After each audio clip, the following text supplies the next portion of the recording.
আপনি কি কখনো গভীরভাবে অনুভব করেছেন যে আপনার জীবন যেন আটকে আছে? আপনি চেষ্টা করছেন, ভাবছেন, পরিকল্পনা করছেন, কিন্তু এগোচ্ছেন না।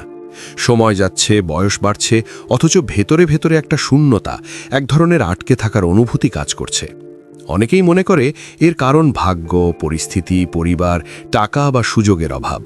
কিন্তু মনোবিজ্ঞান বলছে এই আটকে থাকার আসল বাধাটা বেশিরভাগ সময় বাইরের নয়, ভেতরের।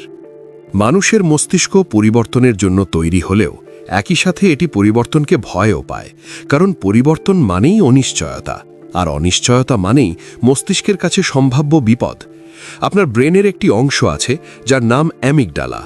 এর কাজ হলো আপনাকে নিরাপদ রাখা।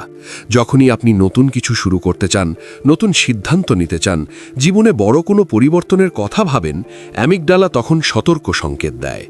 এই সংকেত অনেক সময় ভয়, দুশ্চিন্তা, অলসতা কিংবা আত্মসন্দেহের রূপ নেয়। এখানেই শুরু হয় জীবনের আটকে যাওয়া, কারণ আপনি বুঝতেই পারেন না আপনি অলস নন, অযোগ্য নন, আপনি আসলে নিজের ব্রেনের সেফটি মেকানিজমের ফাঁকে আটকে আছেন। আরেকটি বড় কারণ হলো কন্ডিশনিং। আপনি ছোটবেলা থেকে যেসব কথা শুনে বড় হয়েছেন, এটা তোমার দ্বারা হবে না, এত বড় স্বপ্ন দেখা ঠিক না, আগে অন্যদের মতো হও, এসব কথা ধীরে ধীরে আপনার অবচেতন মনে প্রোগ্রাম হয়ে গেছে। এখন আপনি যখনই বড় কিছু ভাবেন, আপনার মস্তিষ্ক নিজেই আপনাকে থামিয়ে দেয়। আপনি হয়তো বলেন, এখন সময় ঠিক না, আরও পরে করব, কিন্তু বাস্তবে আপনি ভয় পাচ্ছেন। মনোবিজ্ঞানে একে বলা হয় লার্নড হেল্পলেসনেস। বারবার ব্যর্থতা, অবমূল্যায়ন বা নিয়ন্ত্রণহীন পরিস্থিতির মধ্যে থাকলে মানুষ বিশ্বাস করতে শুরু করে চেষ্টা করেও লাভ নেই। তখন সুযোগ সামনে থাকলেও মানুষ এগোয় না, জীবন আটকে যায়, কিন্তু মানুষ ভাবে পরিস্থিতি দায়ী। আরেকটি বড় বাধা হলো পারফেকশনিজম। অনেকেই ভাবে সব ঠিকঠাক হলে শুরু করবে, সব ক্লিয়ার হলে সিদ্ধান্ত নেবে। কিন্তু মনোবিজ্ঞান বলে পারফেকশনিজম আসলে ভয়কে ঢেকে রাখার একটি বুদ্ধিমান কৌশল। আপনি ভুল করতে চান না, সমালোচনা চান না, ব্যর্থতার কষ্ট নিতে চান না, তাই আপনি শুরুই করেন না, ফলে জীবন স্থির হয়ে পড়ে। আপনার মস্তিষ্কের প্রিফ্রন্টাল কোর্টেক্স সিদ্ধান্ত নেয়, আর অ্যামিগডালা ভয় তৈরি করে। যখন ভয় বেশি শক্তিশালী হয়, তখন সিদ্ধান্ত পিছিয়ে যায়। আপনি ওভারথিঙ্কিং করেন, কিন্তু অ্যাকশন নেন না।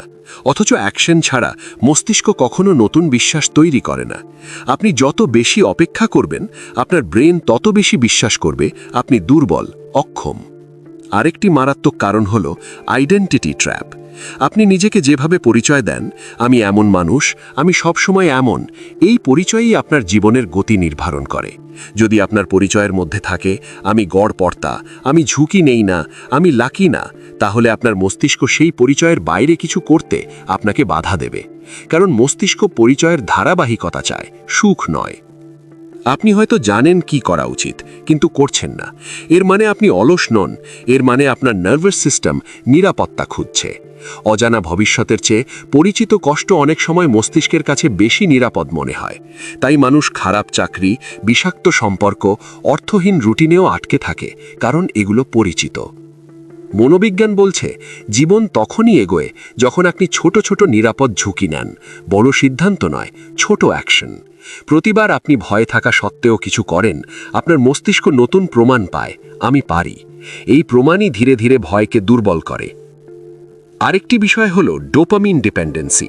আজকের দিনে আমরা খুব সহজেই আনন্দ পাই, mobile, social media, video scrolling, এতে ডোপামিন দ্রুত আসে, কিন্তু গভীর তৃপ্তি আসে না। ফলে কঠিন কাজ করার ধৈর্য কমে যায়। আপনার জীবন আটকে আছে কারণ আপনার মস্তিষ্ক সহজ আনন্দে অভ্যস্ত হয়ে পড়েছে, গভীর পরিশ্রমে নয়। ঘুম, শরীরচর্চা, আলো বাতাস এসবও আপনার আটকে থাকার সাথে জড়িত। কম ঘুম হলে সিদ্ধান্ত নেওয়ার ক্ষমতা কমে যায়। শরীর না নড়লে মস্তিষ্কও স্থির হয়ে যায়। জীবন এগোনোর জন্য শুধু মোটিভেশন নয়, ফিজিওলজিও দরকার। সবচেয়ে বড় সত্য হলো আপনার জীবন আটকে নেই, আপনার পরিচিত সীমার ভেতরে আপনি আটকে আছেন। আপনার মস্তিষ্ক এখনো বিশ্বাস করেনি যে আপনি নিরাপদে সামনে এগোতে পারবেন। আর এই বিশ্বাস তৈরি হয় কাজের মাধ্যমে, চিন্তার মাধ্যমে নয়।